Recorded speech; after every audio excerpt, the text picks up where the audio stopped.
Hi friends, it's Miss Amy. Welcome back to Junie B and the Stupid Smelly Bus. Remember we read chapters 1 through 3, and today we're going to read chapter 4, possibly chapter 5. We'll see how far we get. Are you ready? Chapter 4. Me and Lucille and some other kids. Some of the other kids turned out to be in my class too. One of them was that Jib that I hate. Mrs. made us line up. Then we followed her to our room. Its name is room 9. There were other kids waiting by the door. When Mrs. unlocked it, everyone squeezed in all at once. That Jim stepped on my new shoes. He made a scratch mark on my shiny toe. The kind of scratch that licking won't fix. "Hey, watch it, you dumb Jim!" I hollered at him. Mrs. bent down next to me. "Let's try to use our quiet voice while we're in school," she said. I nodded nicely. "I hate that Jim," I said in my quiet voice. After that, Mrs. clapped her hands together very loud. "I want everyone to find a chair and sit down as fast as you can," she said. That's when I ran to the table with the red chair. Only guess what? There was already someone sitting there. A girl with little red fingernails. And so I tapped on her and said, "I would like to sit there, I think." "No," she said. "I am." "Yeah, only I already picked that chair out," I told her. "Ask my mother if you don't believe me." But the girl just shook her head no. And then Mrs. clapped her loud hands again and said, "Please find a seat." And so then I had to quick sit down in a stupid yellow chair. The same stupid color as the stupid yellow bus. After that, Mrs. walked to a big closet in the back of the room. It's called the supply closet. She got out boxes of new pointy crayons and some white circles.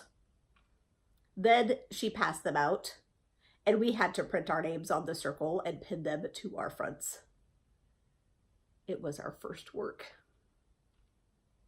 "If you need help spelling your name, raise your hand," said Mrs. I raised my hand. "I don't need help," I told her. "Grandma Miller says I print beautifully." I used red. But then a mistake happened. I made my Junie too big, and there wasn't any room left for my B. And so I had to squish it very teeny at the bottom. "I hate this stupid, dumb circle," I hollered. Mrs. made the sh sound and gave me a new one. "Thank you," I said nicely. "Grandma Miller says I print beautifully." The girl with the little red fingernails was faster than me. She showed me her circle and pointed to her letters. "Lucille. That spells Lucille," she said. "I like that name of Lucille," I said, "because guess what? Seals are my favorite animals, that's why." Then Mrs. passed out drawing paper, and we drew pictures of our family. Mrs. put a happy face sticker on mine.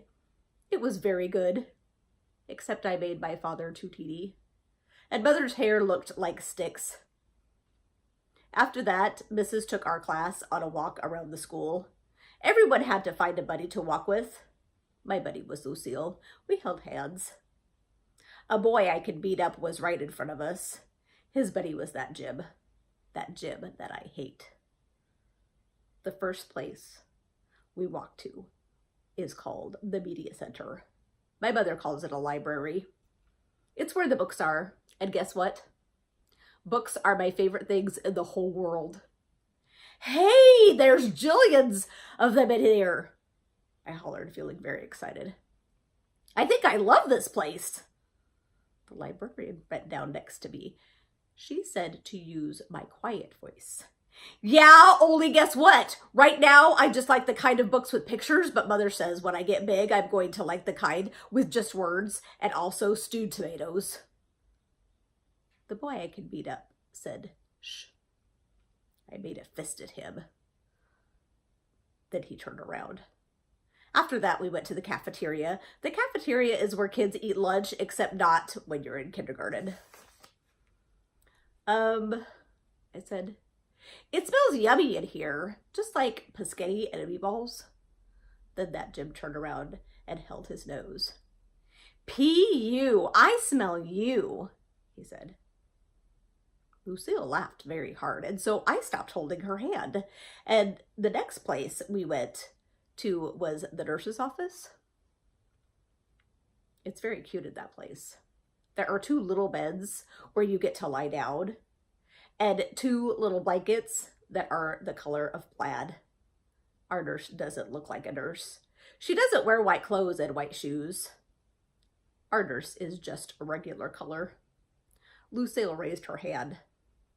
"My brother said that last year he came here and you let him take off his shoes and he got a drink of water in just his socks." That Jim turned around again. "P.U., I smell your feet," he said to Lucille. This time Lucille stuck out her tongue at him. After that, we held hands again. All right, friends. Chapter 5 is called Principal. I wonder what's going to happen. Are you ready? Let's see. After we left the nurse, we went to the main office. That's where the boss of the school lives. His name is Principal. Principal is a Baldy. He talked to us.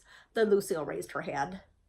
"My brother said that last year he had to come down here and you yelled at him, and now he's not allowed to beat up kids at recess anymore." Principal kind of laughed. Then he held the door for us to leave. After that, we walked to the water fountain and Mrs. let us get a drink. I didn't get a long one though, because kids kept tapping on me. "Hurry up, girl," they said. "Yeah, only guess what? That's not even my name," I told them. "Her name is Junie Bumblebee," said Lucille. Then she laughed. But I didn't think it was a very funny joke. After that, Mrs. showed us where the bathrooms were. There's 2 kinds of bathrooms in our school, a boys' kind and a girls' kind. I can't go in the boys' kind though, because no girls are allowed, that's why. I tried to peek my head in there, but Mrs. snapped her fingers at me. The only boy who got to go into the bathroom was the boy I could beat up. He was jiggling around very much. Then he started running all over the place, and he was holding the front of his pants. "William," said Mrs., "are you having an emergency?" Then William yelled, "Yes!" And he ran right in there. The rest of us walked back to our room. I touched Lucille's fingernails. She said that her fingernail polish was named Very, Very Berry. "I would like to have my fingernails red too," I said, "but I'm not allowed to have the kind of polish that makes them shiny. Its name is Clear. Clear is the color of spit." "I hate clear," said Lucille. "Me too," I told her. "And also, I hate yellow, which is the color of the stupid Smelly school bus." Lucille nodded her head. "My brother said when you ride home on the bus, kids pour chocolate milk on your head." Then all of a sudden, my stomach felt very squeezy again, because I had to ride the bus home, that's why. "Why did you have to tell me that for, Lucille?" I said, kind of grouchy. After we got back to room 9, we did some more work. It was a game to help us learn each other's names. I learned Lucille and also a girl named Charlotte and another girl named Grace. Then I learned a boy named Ham, which we eat at Grandma Miller's. Pretty soon, Mrs. clapped her loud hands together. "Okay, everyone, gather up your things. It's almost time for the bell." Then I heard a noise in the parking lot. It was screechy brakes. And so I looked out the window and I saw the school bus. It was coming to get me. "Oh no," I said kind of loud. "Now I'm going to get chocolate milk poured on my head." Then I chewed on my fingers. Get in line," said Mrs. "When we get outside, I want all of my bus students to come with me. The rest of you must go to the crossing guard." Everyone was lighting up. I was the very last one. Just then the bell rang and Mrs. marched out the door. Then everybody else marched out too. Except guess what? I did it. Okay, friends. I hope you liked chapter 4 and chapter 5. We're going to have to stop for now, but we'll come back and read chapter 6 another time, and I hope you come back and listen. Junie B gets in a little bit of trouble, but you'll have to come back to find out what happens. You have a great day, and I'll see you next time.